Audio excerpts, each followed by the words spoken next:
Notre peur la plus profonde vient non pas de ne pas être à la hauteur. Notre peur la plus profonde vient du fait que notre pouvoir est presque sans borne. Je suis la fondatrice d'une plateforme qui se nomme Women of Power, qui a pour but d'équiper, de révéler et de propulser des jeunes femmes leaders de vision, de valeurs et d'impact positif. Un leader, c'est quelqu'un qui arrive à faire rêver les autres et à vous embarquer dans sa vision. Tu as des sources d'inspiration, tu as des modèles, mais reste toi. Parce que c'est de toi que les gens ont besoin. C'est ce que toi tu as qui apportera quelque chose aux autres. Ta compétence technique te permet de gagner un poste, mais ce sont tes soft skills qui te permettent de gravir les échelons. Exactement. Dans un monde où les femmes innovent, dirigent et inspirent, les préjugés persistent encore. Pourquoi le leadership féminin dérange tant? Quels freins, quelles opportunités, quelles victoires?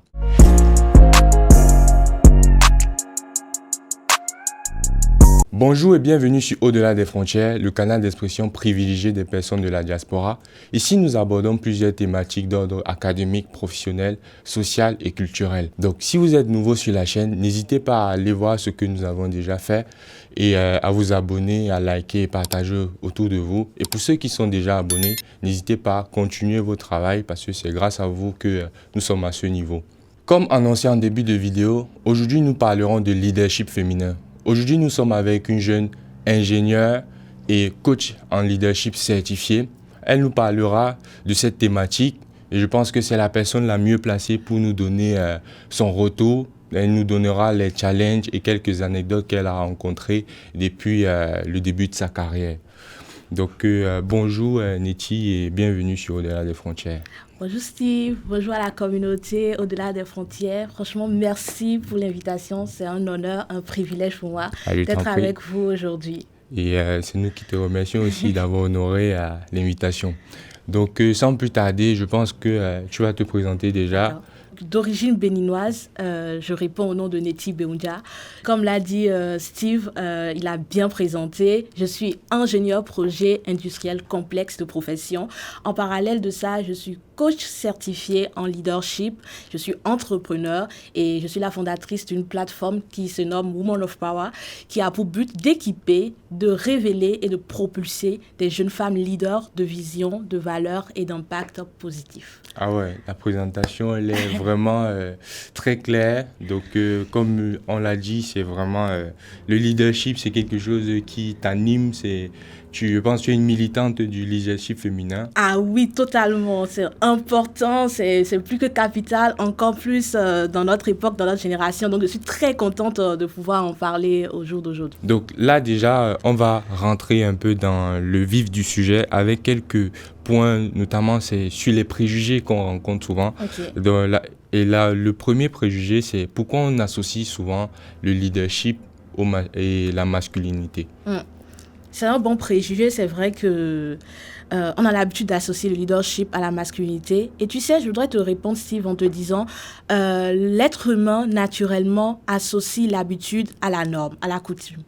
Et habituellement, depuis des années et des siècles même, je dirais, on a l'habitude de voir les hommes à des positions de leadership. On ne voit pas beaucoup de femmes. Moi, y compris quand j'étais plus jeune, certes, il y en avait, mais c'était pas beaucoup. Et même, je me posais des questions, je me disais, mais pourquoi il n'y a pas des femmes à des positions de leadership, dans des institutions, dans des gouvernements, voilà, qui influencent, qui inspirent comme les hommes. Et donc, au fait, puisqu'on a vu cela comme ça dans des années, on a associé directement le leadership aux hommes. Ce qui fait qu'aujourd'hui, quand on prend par exemple les traits de l'homme, comme la force de caractère, la prise de décision rapide, c'est des choses qu'on a associées au leadership. Et tout ce qui est de la femme, les points forts du leadership féminin, comme par exemple l'empathie, la collaboration, la douceur, on voit ça plutôt comme des choses qui sont secondaires dans le leadership. Ce qui fait que, naturellement, quand on dit leadership, on pense autorité, on pense homme, on ne pense pas à la femme parce qu'on a l'habitude de le voir ainsi. Et une femme qui commence par être autoritaire, par exemple, qui commence par avoir cette force de de caractère et tout, on lui dit, bah, calme-toi un peu, là, te comporte comme un homme. Ok, Voilà. et là même, tu rebondis, tu fais un peu la transition avec le second préjugé, Oui. et c'est un peu par rapport à toi. Est-ce que dans ton expérience pro, Oui. on a eu à te dire que, à travers ton comportement, que tu étais trop autoritaire, Oui. alors qu'un homme, s'il avait réagi peut-être de la même façon, on aurait plutôt dit qu'il était décisif. C'est quelque chose que l'on me dit souvent. Depuis toute jeune, hein, j'avais déjà ce fort caractère de vouloir l'idée, de vouloir prendre position. Je suis très rigoureuse, très catégorique sur certaines choses. Et au-delà de l'entourage d'abord professionnel, il y a aussi l'entourage familial qui disait déjà, attention Nettie, t'es une femme. Faut pas faire comme ça. Et tu risques de faire peur aux gens. Une femme, c'est le calme. On est là, on réfléchit posément. On n'est pas direct, on n'est pas strict, on n'est pas directif.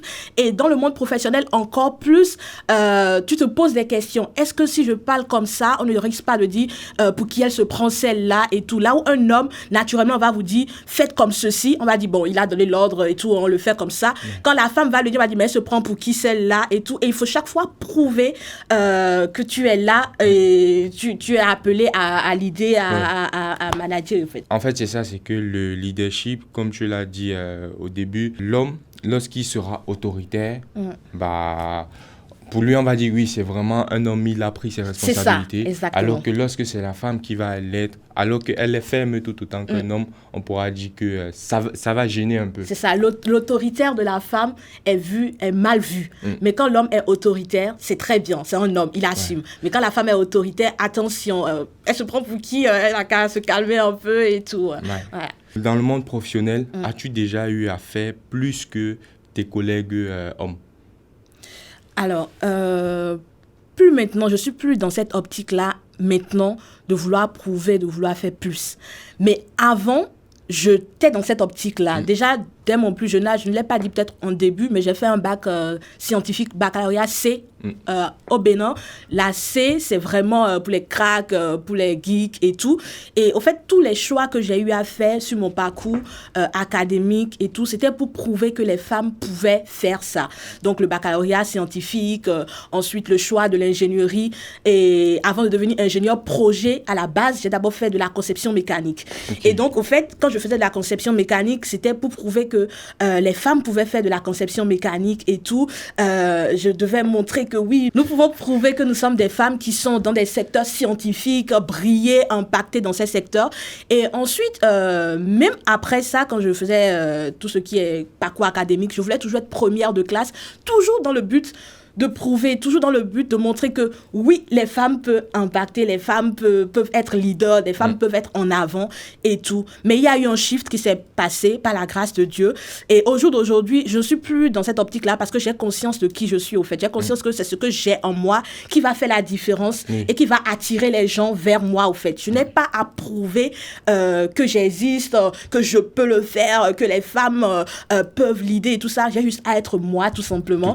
Et l'on viendra à moi tout naturellement. Voilà. Mais après, j'ai envie de dire, c'est pas aussi parce que c'est vraiment la société dans laquelle nous sommes actuellement. Parce qu'un garçon qui raisonnerait comme toi, qui agirait comme toi, on dirait juste qu'il est ambitieux et qu'il est, on va dire qu'il est homme. C'est peut-être péjoratif actuellement, mais je pense que une femme qui raisonne comme toi, qui agit comme toi, moi au contraire, c'est avec ce genre de femmes là que moi j'aimerais collaborer même parce que c'est ensemble qu'on va se hisser plus haut en tout cas. Écoute, ça me fait plaisir d'entendre ça, tu vois, parce que je sens cette manière de voir les choses, de penser dans notre génération avec les hommes et ça fait plaisir pour nous les femmes parce que entre-temps, avant, quand les femmes pensaient comme ça, au contraire, ça faisait fuir.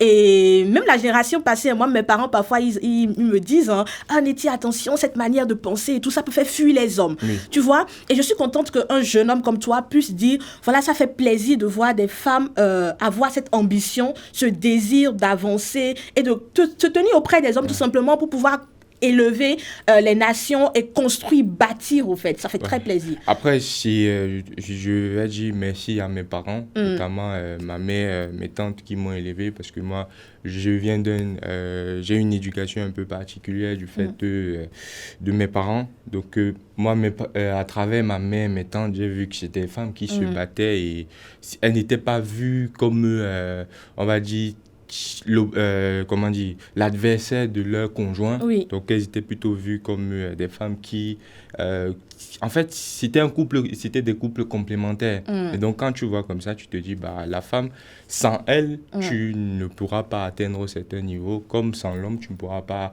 aller à un certain niveau. Donc, je pense que ça passe aussi par l'éducation. Donc, c'est à nous, les hommes et même les femmes, d'éduquer les garçons et les femmes de la même façon. Après, c'est sûr qu'il y aura d'autres points sur lesquels, bah, logique, une femme ne peut pas faire certaines choses qu'un homme ne pourra pas faire, notamment enfanter. Un homme ne pourra jamais enfanter.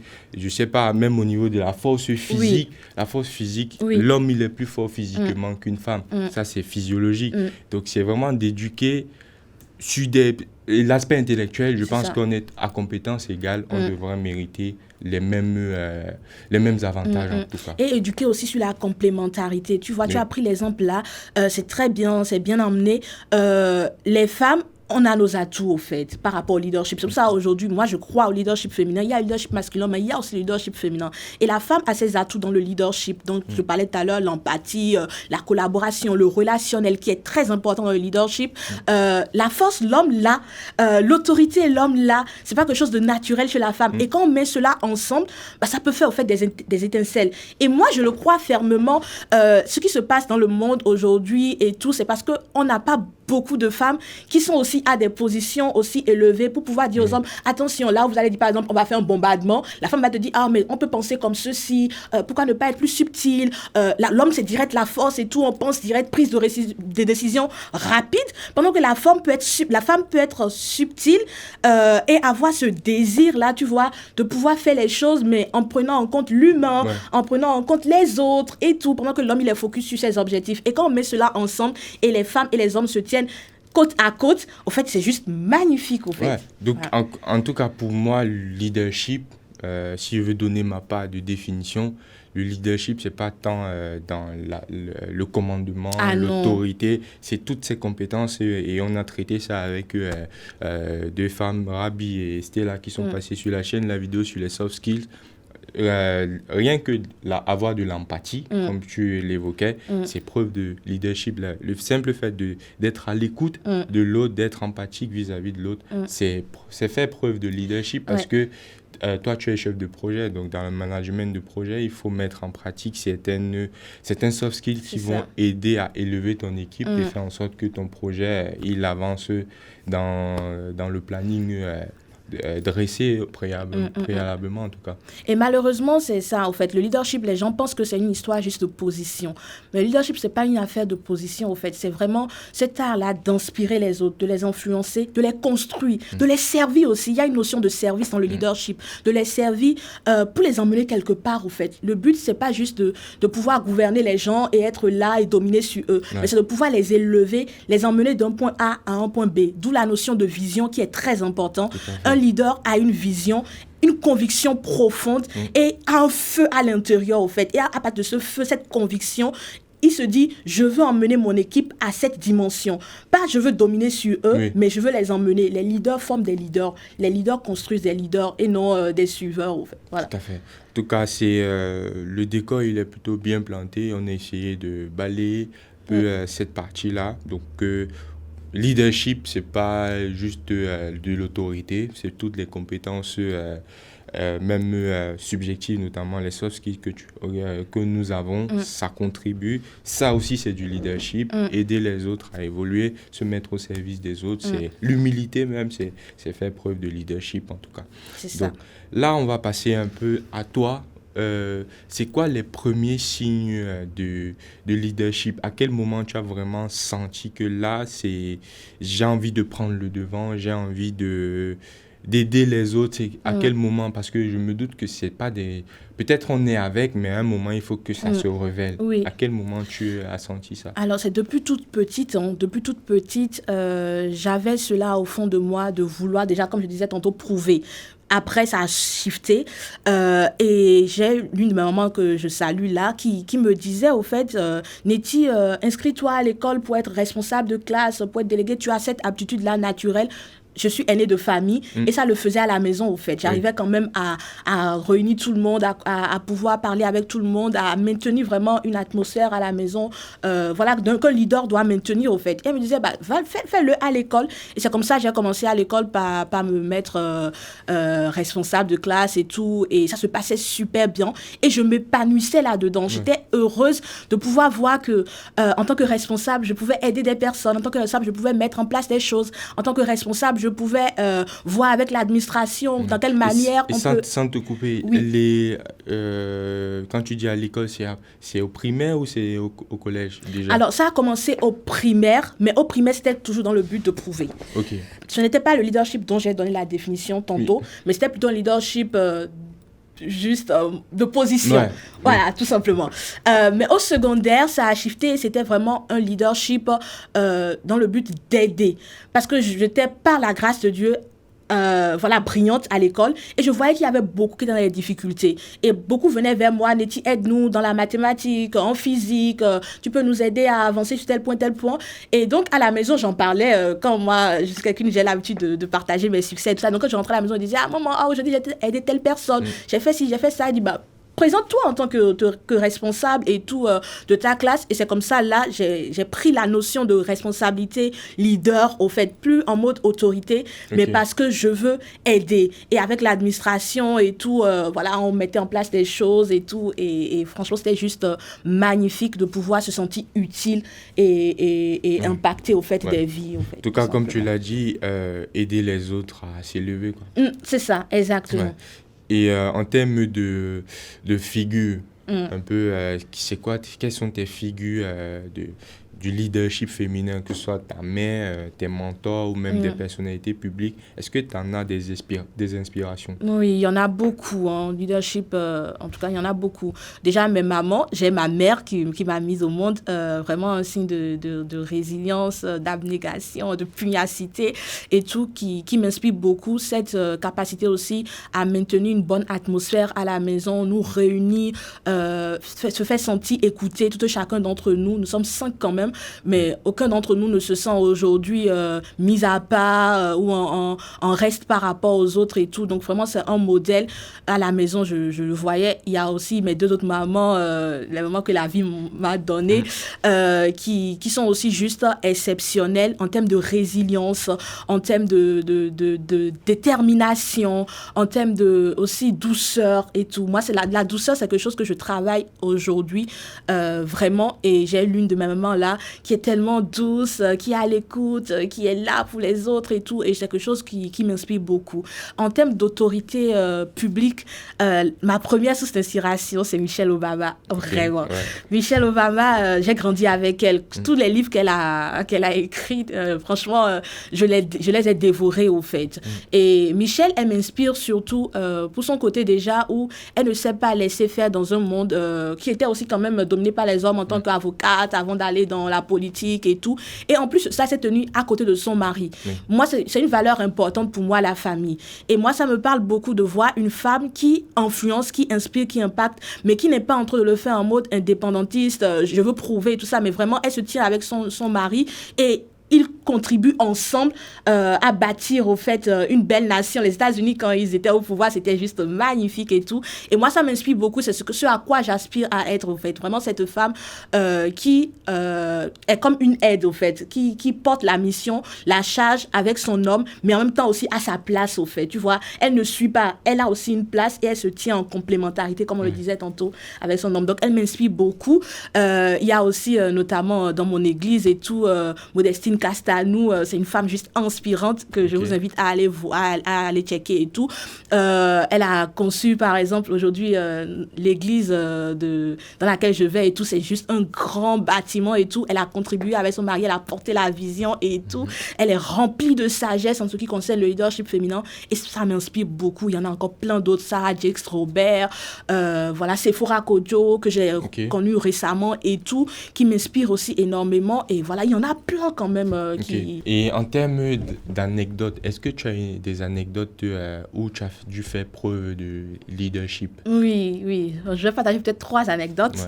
Le premier, c'est quand j'ai eu mon bac. Là, j'étais vraiment fière de moi parce que papa voulait que je fasse la médecine. Et un leader, c'est quelqu'un qui arrive à faire rêver les autres et à vous embarquer dans sa vision. Comme papa voulait que je fasse la médecine, il m'a pris à part. On était, voilà, tu as le bac et tout, tu vas faire la médecine, tout ça. Il lui a dit, mais papa, moi, j'ai fait mes recherches et tout. J'ai découvert une école qui permet de faire la prépa, ensuite de l'ingénierie plus tard et tout. Et je lui ai montré un peu, voilà, toutes les possibilités, ce que ça peut permettre de faire en tant qu'ingénieur, ce que les ingénieurs gagnent. Je l'ai rassuré, je l'ai convaincu de ma vision. Je voulais à la base être mécanicienne aéronautique, ingénieure mécanicienne aéronautique et tout. Papa, ça dépasse la médecine. Donc, je l'ai vraiment embarqué et il était vraiment embarqué et il a accepté. Donc, j'étais franchement fière de moi de me dire, j'ai réussi quand même à convaincre mon père. Pendant toutes les années d'études, il voulait que je fasse la médecine, donc jusqu'au bac. Donc, toute ma vie, en fait, c'est la médecine jusqu'à ce que le bac vienne et que j'arrive à le convaincre comme ça du jour au lendemain. Papa, non, il faut payer pour la prépa et aller en France pour l'ingénierie. Donc, franchement, ça, c'est super. Deuxième anecdote, c'était en prépa. J'étais responsable de classe pendant les 2 années de prépa. Et avec mon binôme, on s'était rendu compte à un moment donné que c'était quand même assez chaud pour beaucoup de personnes, tout ce qui est mathématiques, physique et tout. Et on a réfléchi ensemble. Et franchement, je suis très fière. On a réfléchi, on a mis en place pas mal de choses, notamment des groupes où des personnes qui sont déjà meilleures dans ce domaine-là vont prendre des groupes de personnes qui ne sont pas forcément au niveau pour pouvoir les aider, au fait. Et on a constitué des petits groupes comme ça en école de prépa et ça a bien marché parce que le semestre qui a suivi ce semestre, on avait de meilleurs résultats. Et quand on était allé en conseil de classe et tout, on a présenté notre classe, on était quand même fiers de dire, voilà, on était à telle moyenne de classe le semestre passé et voici où nous en sommes aujourd'hui, voici ce que nous avons mis en place et tout. Et beaucoup étaient vraiment contents, beaucoup ont été impactés et beaucoup nous remerciaient et tout. Et ça nous a fait plaisir. Et même moi, ça m'a vraiment fait plaisir de voir que voilà, on a été utile dans ce sens-là. Et peut-être la troisième anecdote, je dirais, par rapport à ma plateforme Women of Power. Par rapport à cette plateforme, il faut vraiment faire preuve de résilience, d'abnégation. Déjà, la création de la plateforme, même ça m'a pris du temps pour réfléchir, de me dire, est-ce que je me lance? Est-ce que je suis légitime pour ça et tout? Comment on va le faire? Tout ça, ça m'a emmené à développer vraiment ma capacité à concevoir ma vision que j'avais en tête, à l'emmener à réalisation. Et ensuite, même en avançant sur la plateforme, il y a beaucoup de challenges. Il y a des moments où ça ne va pas, tu te remets en question, qui m'a envoyé, qui m'a dit de faire ça et tout. Mais ça fait plaisir et j'en suis fière. En tout cas, on retient vraiment ce truc que tu as dit au départ, c'est quitter de l'autorité, de prouver à aider. À être utile, c'est ça, à être utile, à servir les autres, que ce soit à travers tes camarades en prépa ou même avec ta plateforme Whooper, qu'on on va mettre en lien dans les commentaires. Et puis même, la première anecdote que tu as évoquée avec le fait de convaincre ton père de ce que tu voulais faire, ça aussi, c'est pas facile. Surtout qu'à cet âge-là, en quelque sorte, il faut trouver les bons mots pour convaincre en quelque sorte ton financeur, parce que ton père, c'est lui qui finance tes études. Exactement. Si tu ne le convaincs pas bien, il va te dire, bah non, je décide pour toi et tu ne feras rien, tu vas juste le faire. Et trouver les bons mots, énoncer, comme on dit, ce qui se conçoit bien, s'énonce clairement. Et ça aussi, c'est une qualité qui... elle n'est pas facile, même en tant que jeune salarié. Chaque jour, j'essaye de travailler ça. Lorsque tu veux tu veux partager une idée ou tu veux même expliquer ton travail, il faut déjà que toi-même, tu t'appropries bien la chose. Et ça, ce sont de très bonnes qualités en tout cas. Et c'est des qualités de leader. C'est ça, exactement. L'équipe Au-delà des frontières est fière de vous présenter sa toute nouvelle communauté Telegram. Un espace dédié où vous pourrez débattre et réseauter au plus près des autres membres inspirants de la communauté. Concrètement, qu'est-ce que vous y gagnez ? Premièrement, des débats exclusifs autour des thématiques qu'on a déjà abordées sur la chaîne, telles que choisir entre un CDI et un Master SP, comment se comporter en face d'une situation compliquée avec notre titre de séjour. Vous pouvez vous recueillir des REX et des autres personnes qui ont déjà été dans ces cas de figure et pouvoir éviter de commettre certaines erreurs, qui, je vous l'assure, peuvent vous coûter très cher. Deuxièmement, un accès prioritaire à nos after-work et événements privés où vous pourrez justement élargir votre réseau. Troisièmement, un contact direct avec nous et nos invités. Je sais que beaucoup d'entre vous se posent la question de savoir comment rentrer en contact avec les invités. On a besoin des fois de leur poser certaines questions et vous ne savez pas nécessairement comment faire. Et bien là, c'est l'endroit privilégié. Nous pourrons également recueillir vos feedbacks par rapport à nos vidéos pour nous améliorer dans la qualité du contenu qu'on vous propose. Vous pourrez proposer des sujets de vidéos si ça vous intéresse et même pourquoi pas participer à certaines de nos vidéos. Vous l'aurez compris. Grâce à ce canal, nous souhaitons créer une communauté forte, une communauté de personnes qui pourra s'entraider face aux difficultés qu'on peut rencontrer à l'étranger et faire véritablement de cette chaîne le canal d'expression privilégié de vous, jeunes de la diaspora. Alors, rejoignez-nous en cliquant dès maintenant sur le lien dans la description et allons ensemble au-delà de nos frontières. Et donc là, avec ta plateforme Whooper, déjà, est-ce que tu peux nous expliquer un peu plus? Est-ce que c'est quoi on va dire, la part de femmes et même en termes de classification, est-ce que c'est des femmes toutes jeunes comme toi ou ça varie, il y a des femmes très âgées? C'est quoi un peu, comment est-ce que tu peux nous en dire un peu plus sur cette plateforme-là? Alors, c'est la plateforme Women of Power et les jeunes femmes de la plateforme s'appellent Whooper. Donc, ça, c'est tiré de Women of Power, bien sûr. Et oui, il y a une segmentation. Ce sont les jeunes femmes. Jeunes femmes, je dirais 18. Je disais avant 18 à 30. C'était mon dit, on est petits, tu es entre nous réduits, nous qui sommes au-delà de la trentaine. Donc, je suis allée à 35, 39 par là. Et tout simplement parce que moi, je suis jeune et je ne vais pas parler à des mamans qui ne vivent pas forcément la même situation que moi, tout simplement. Mais ça n'empêche pas que des mamans, que des personnes plus âgées viennent me voir pour des sujets en particulier. Ça n'empêche pas. Mais sur la plateforme aujourd'hui, c'est surtout équiper la jeunesse, au fait, les jeunes femmes, à pouvoir développer leur leadership. Parce que c'est quand même compliqué, surtout dans la période de la vingtaine, de se trouver, de dire ce qu'on a envie de faire, de développer cette capacité de leadership à prendre ses visions, ses rêves et les concrétiser, au fait. Donc, le but vraiment de la plateforme, c'est ça, c'est de pouvoir aider les jeunes femmes à dire, au fait, croyez en vous, au fait, tout est possible à celui qui croit. C'est vraiment notre slogan, tout est possible à celui qui croit. Et quand on parle de croire, on parle de la foi. Il faut vraiment avoir la foi pour croire. Et donc, au fait, c'est la foi, on apporte donc des formations, on les forme, on fait des lives, on fait des coachings, on fait des programmes et tout. On apporte aussi des opportunités. Nous, on fait un peu de la veille sur LinkedIn, sur d'autres réseaux. Même là, on a pour but d'aller nous rapprocher des entreprises qui ont des propositions pour les femmes et pouvoir, en fait, centraliser toutes ces opportunités-là pour les aider. Parce que oui, tu peux avoir un rêve. Oui, tu peux désirer faire quelque chose, tu t'es formé et tout, mais si les opportunités ne se présentent pas à toi, tu peux passer à côté. Et aujourd'hui, quand on parle d'opportunités, il faut avoir le bon réseau, il faut connaître des gens pour pouvoir savoir qu'il y a telle chose qui existe. Donc, le but, c'est vraiment de mettre ces opportunités-là, les emmener, au fait, aux femmes pour qu'elles ne ratent pas une opportunité, peut-être de leur vie, au fait, tu vois. Et le I de foi pour inspiration. Inspiration, on prend des femmes déjà qui impactent, qui influencent dans leur domaine, qui sont déjà des modèles, qui sont arrivées quelque part et tout. Et on dit, voilà, au fait, si elles sont arrivées là, tu peux y arriver, au fait, en tant que jeune femme. Voici les clés qu'elle a appliquées. Pas juste, elle est là comme ça, elle est aujourd'hui fondatrice de telle chose et tout. Mais au-delà de ça, elle est passée par ci, par ça, par ça. Voici des clés qu'elle a appliquées. Et toi aussi, en tant que jeune femme, tu peux appliquer ces clés pour pouvoir arriver là où tu veux aller, au fait. Et juste, c'est peut-être un spoiler pour vous, mais on a pour but vraiment de travailler cette partie-là et rester connecté. Vous verrez pas mal de choses arriver par rapport à ça. Donc, c'est tout ce qu'on fait sur WOP. Donc, on apporte la foi aux jeunes femmes et on les aide à développer leur leadership. On a aussi le cerveau collectif qui va faire partie de l'association WOP Impact qui est en cours de création là. Et au fait, le cerveau collectif, c'est des jeunes femmes par groupe de 8 qui se retrouvent une fois dans le mois pour pouvoir discuter par rapport à leurs projets, par rapport à leurs rêves, par rapport à ce qu'elles ont envie de faire et tout. Voici ce mois-ci, moi j'ai décidé de faire ça.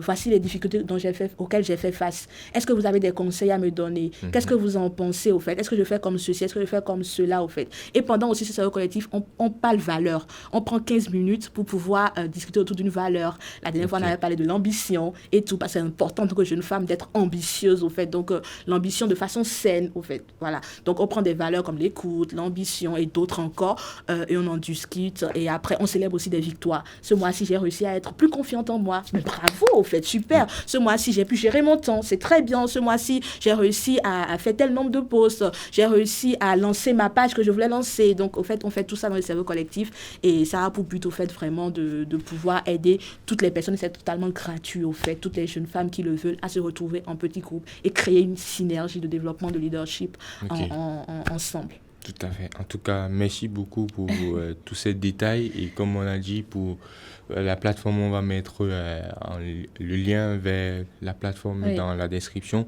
Et pour toutes les femmes qui veulent développer leur leadership, se créer, élargir leur réseau et aller échanger avec d'autres femmes comme elles. Elles sont les bienvenues. Et donc, pour une jeune femme actuellement qui est, je vais prendre le cas d'une jeune qui est en sortie de prépa et elle doute un peu, elle ne sait pas trop vers quel domaine s'orienter pour X ou Y raison, par rapport aux débouchés, par rapport même au fait qu'est-ce qu'elle aura sa place. Et comment tu prends, si tu as une jeune fille comme ça qui vient devant toi, qu'est-ce que tu lui diras? Comment est-ce que tu l'aides à atteindre ses objectifs? Je pense que ça commence premièrement par se poser des bonnes questions à soi-même. Qu'est-ce que je veux, au fait? C'est une question à laquelle on ne pense pas forcément, mais qui est tellement capitale, qui est importante. Et je parle de mon expérience personnelle. Déjà, quand je parlais du fait que j'ai convaincu mon père de l'ingénierie et tout ça, c'est parce que je me suis posé cette question: Nettie, qu'est-ce que tu veux? Et je savais que je ne voulais pas faire de la médecine. Je ne me voyais pas. Déjà, je n'aimais pas tout ce qui est sang, hôpital, tout ça. Donc, je ne me voyais pas, au fait. Donc, qu'est-ce que tu veux? Prends le temps d'écrire ça. Souvent, on reste aussi dans la tête. Et quand on est dans la tête, on a l'impression qu'on n'a peut-être pas de réponse ou la réponse est floue et tout. Commence pas à écrire sans même te censurer. Je veux ci, je me vois comme ceci, je me vois comme cela, je me vois comme ça. C'est déjà ta vision que tu es en train d'écrire sans le savoir. Peut-être après, tu vas peaufiner, tu vas spécifier. Mais c'est déjà en écrivant comme ça, tu peux déjà discerner. Ensuite, c'est de te poser la question par rapport à ce que je veux, à quel besoin, au fait, ça peut répondre dans la société et tout. Comment je peux être utile, au fait. Et quand tu commences pas à quitter cette notion de je veux juste faire ça, et je veux faire ça parce que je veux être utile là, ça te donne un élan et tu as envie de le faire, tu es boosté, au fait. Donc c'est de commencer par déjà écrire ta vision en disant qu'est-ce que je veux. Juste tu écris. Qui est-ce que ça aide? Est-ce que ça aide telle personne? À quel besoin ça répond? Ensuite, c'est de se poser et de croire véritablement en soi, au fait. C'est pas facile, hein. Souvent, on a peut-être la vision écrite. On décide de pouvoir répondre à un besoin. Je veux être médecin parce que je veux que les personnes ne soient plus malades constamment et tout. Je veux être avocate parce que je suis fatiguée de voir l'injustice dans le monde. Voilà, je veux créer la plateforme WOP parce que je veux voir les jeunes femmes développer leur leadership. Donc, après ça, il faut avoir confiance, au fait, de se dire, je crois, au fait, je mise sur moi. Si tu ne mises pas sur toi, n'attends pas que les autres misent sur toi. Tu vois, moi, j'ai convaincu mon père, par exemple, parce que je me présentais devant lui comme une jeune femme qui croyait en son projet. Je montre que j'ai fait des recherches, papa, voici comment ça fonctionne, l'ingénierie, à la fin, voici ce que ça gagne, parce que ça, c'est quelque chose aussi que les parents aiment bien et tout, ça paye tant et tout. Donc, papa, c'est le bon chemin, et en plus, je serai épanouie et tout. Donc, faire rêver les gens, et au fait, crois en toi. Et quand tu crois en toi, c'est facile de transmettre le feu qui est à l'intérieur de toi. Donc, il faut déjà croire en toi, croire en cette capacité que tu peux le faire, et maintenant, au fait, embarquer les gens et lance-toi, quoi. Vas-y, quoi. Ouais, en tout cas, je pense que tout ce que tu as dit, c'est valable pour même les garçons. C'est valable pour tout être humain qui a des projets, qui est ambitieux et qui veut atteindre un certain niveau. C'est déjà de clarifier toutes les idées. Souvent, c'est bien d'écrire.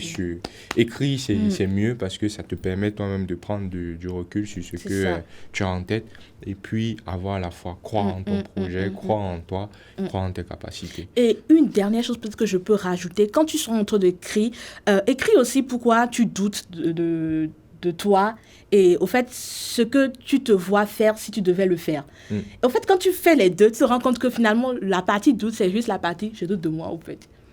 Et derrière, au fait, tout ce que tu vois comme un avantage, peut-être c'est, voilà, moi je prends mon cas par exemple, je verrai des jeunes femmes qui se déploient dans leur sphère d'influence. Je vois des jeunes femmes confiantes, je vois des jeunes femmes qui osent. Je vois une petite fille qui peut voir une jeune femme à la télé et dire, oh mais oh, c'est bien, on voit de plus en plus de femmes qui inspirent, qui impactent et tout. Donc en fait, je vois tout ça. Et au fait, pourquoi tu as peur? Parce que j'ai peur.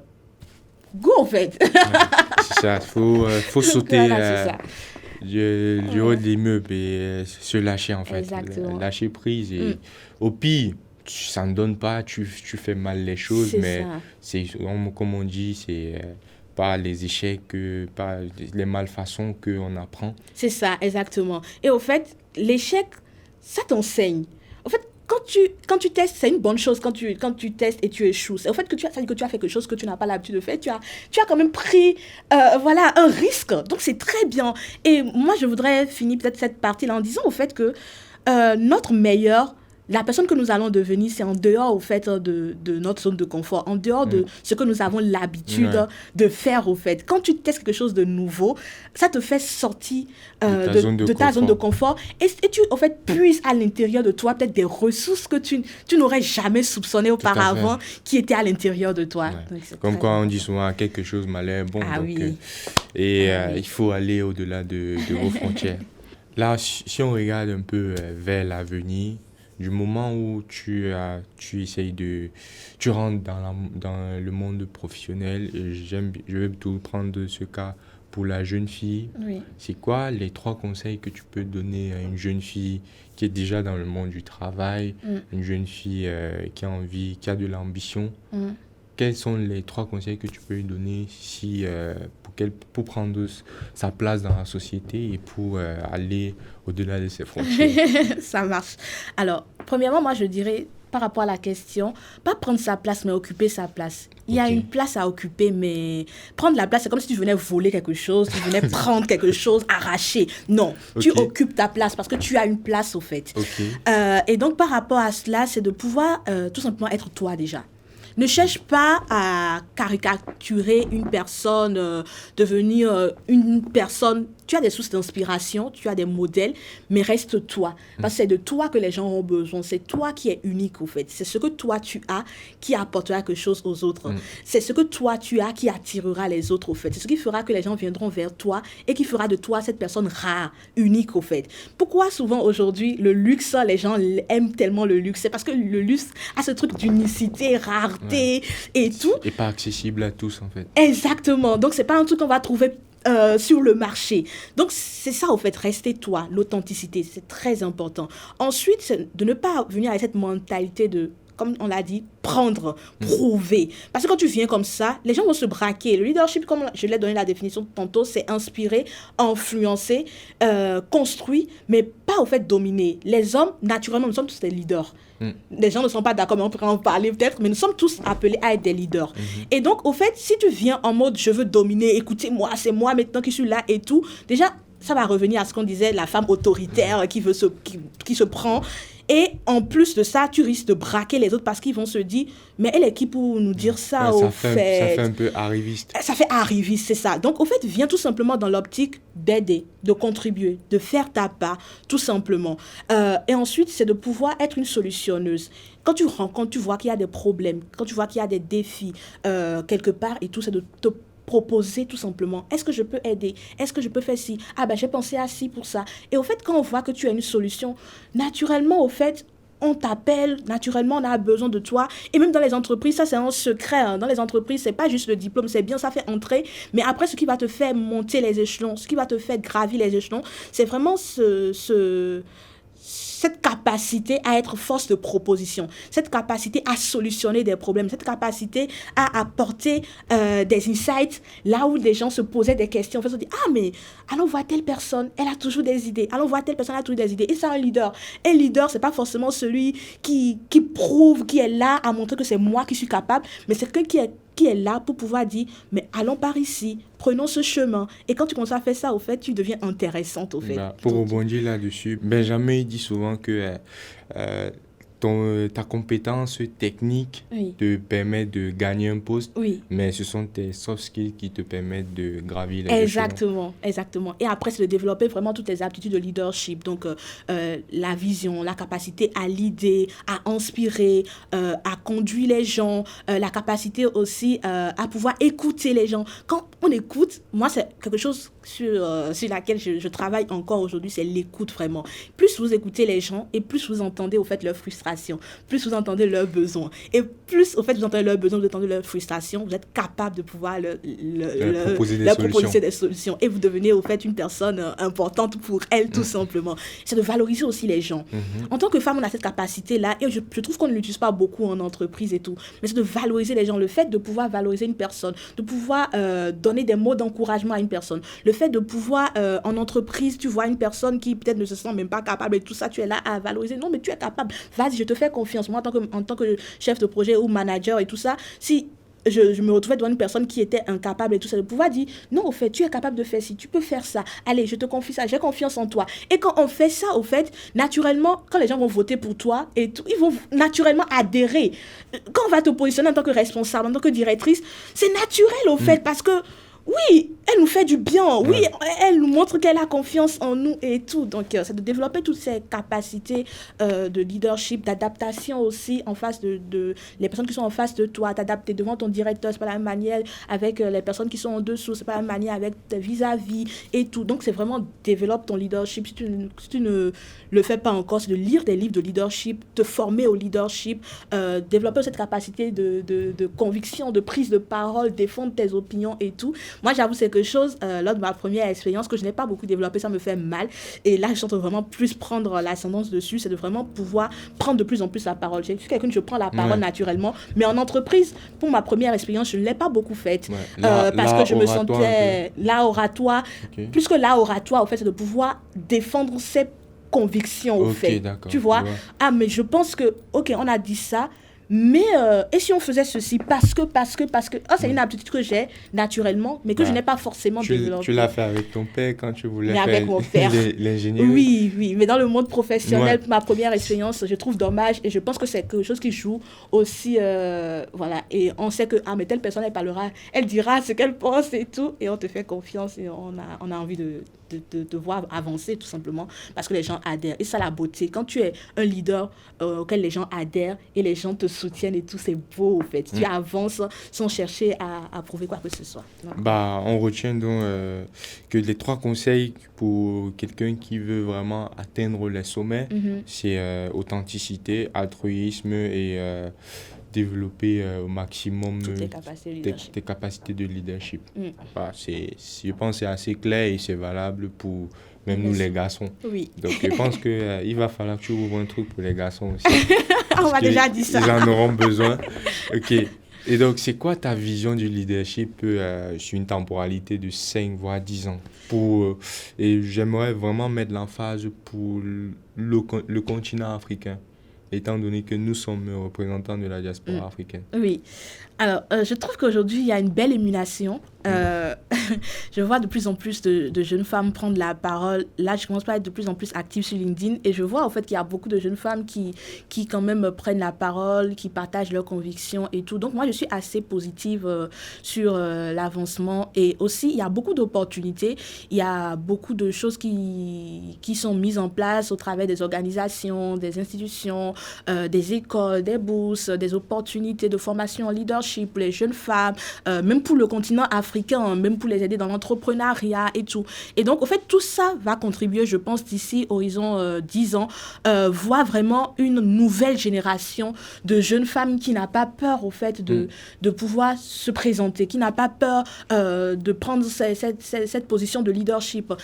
Cette nouvelle génération, elle est belle et ça va avancer. Et même ceux qui sont plus jeunes, tantôt tu parlais de l'éducation. Donc l'éducation aujourd'hui, c'est nous qui sommes les futures mères. Donc on va éduquer nos futurs enfants sur ce truc-là, sur l'importance vraiment de pouvoir avancer avec les femmes, la complémentarité. Avant, les parents éduquaient peut-être en disant la femme, elle est faite pour la cuisine, toi tu es ci, ça. Mais aujourd'hui, c'est nous qui serons les futures mères et on va éduquer les enfants dans ce sens-là et la génération qui viendra, au fait, ce sera une génération qui sont comme des Steve, au fait, et des Nettie et tout, et on va se mettre ensemble, au fait, pour avancer et rayonner. Donc, moi, je suis très positive par rapport à ça. Et je crois que le leadership féminin nous réserve beaucoup de surprises, notamment aussi au travers des plateformes aussi qui sont conçues pour aider les jeunes femmes à développer. Women of Power en fait partie. Et on ne sera pas en reste, en tout cas, dans ce développement du leadership des femmes sur le continent. Très bien.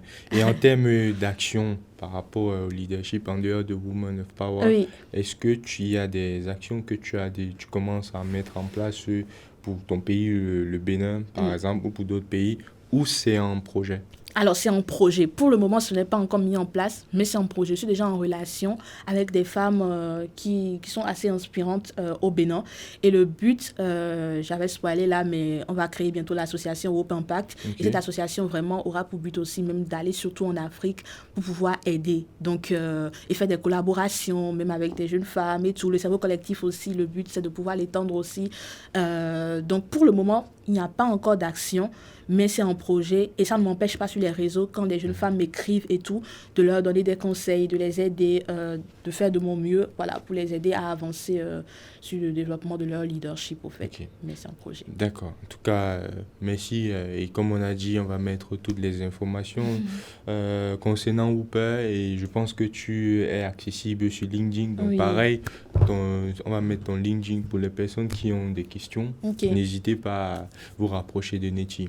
Donc là, on tend vers la fin de notre échange et avec tout ce qui a été dit, est-ce que si on veut vraiment conclure en beauté, qu'est-ce qu'on peut te souhaiter d'ici 5 ans? D'ici 5 ans, qu'est-ce qu'on peut souhaiter? Que je continue à avoir cette flamme, au fait, ce désir de pouvoir être utile, de pouvoir impacter, inspirer davantage les personnes, que je crois dans la notion du leadership et tout. Et voilà, que tout se passe bien pour la plateforme Women of Power, pour que dans 5 ans, peut-être, je viendrai avec de nombreuses jeunes femmes qui diront voilà, on a développé notre leadership, on en est là aujourd'hui, au fait, et on en est fiers. Donc, voilà. En tout cas, on va te souhaiter ça et pour nous qui sommes croyants, on va aussi mettre ça dans nos prières pour Merci. toi. Et en tout cas, on te souhaite d'aller au-delà de tes frontières, de continuer à aider les gens à s'élever et que toutes les personnes qui sont dans une phase de doute, qui ont du mal à s'insérer, je sais pas, à développer le plein potentiel de leurs capacités, n'hésitez pas, vous pouvez vous rapprocher de Nettie ou même vous rapprocher de l'équipe Au-delà des frontières. Il y a pas mal de personnes Au-delà des frontières à travers la communauté Telegram aussi. Donc, n'hésitez pas. Je pense, l'objectif de cette génération, c'est vraiment que nous tous, on s'entraide et que chacun de nous puisse vraiment exploiter le maximum de ses capacités et toujours pour aller au-delà de ses frontières. Nettie, est-ce que tu peux donner, en regardant l'objectif, ta citation ou sinon ton mot de fin pour nos auditeurs? Ok, alors cette citation, c'est une citation que j'ai découverte quand j'avais 12 ans, 13 ans, en étant ado, au travers du film Aquila. Et ça m'avait vraiment marqué, je suis allée chercher d'où est-ce que ça venait. Et c'est une citation de Marianne Williamson qui a été rendue visible par Nelson Mandela lors d'un discours. Et cette citation, elle dira au fait que notre peur la plus profonde vient non pas de ne pas être à la hauteur. Notre peur la plus profonde vient du fait que notre pouvoir est presque sans borne. On se dit souvent, qui suis-je moi pour être brillant, ravissant, talentueux? Mais à vrai dire, au fait, qui sommes-nous pour ne pas l'être? Nous sommes sur Terre, au fait, pour témoigner de la gloire de Dieu qui rayonne en nous. Donc, en nous autorisant à rayonner sans le savoir, nous donnons aux autres la possibilité d'en faire autant. Donc, ne vous interdisez pas de rayonner, ne vous interdisez pas d'avancer, de faire ce qui bat dans votre cœur. Et c'est en faisant cela, au fait, que vous allez pouvoir inspirer les autres. Vous allez leur tendre la main et leur dire, si moi je l'ai fait, toi aussi tu peux le faire. C'est là où vous serez une source d'influence, des leaders, des personnes qui auront un impact au travers de qui vous êtes, ce que vous faites et ce que vous transmettez. Donc, allez-y et développez votre leadership. En tout cas, merci beaucoup. Je pense que moi, je ne vais rien rajouter. Tout est clair, tout est limpide. Et comme on dit, n'hésitez pas, si jamais vous voulez avoir plus de conseils, vous voulez en savoir plus sur Nettie, sur LinkedIn, elle est disponible sur son nom, Nettie Beunja. Et vous rentrez en contact avec elle et elle répondra à toutes vos questions. Merci beaucoup. Merci.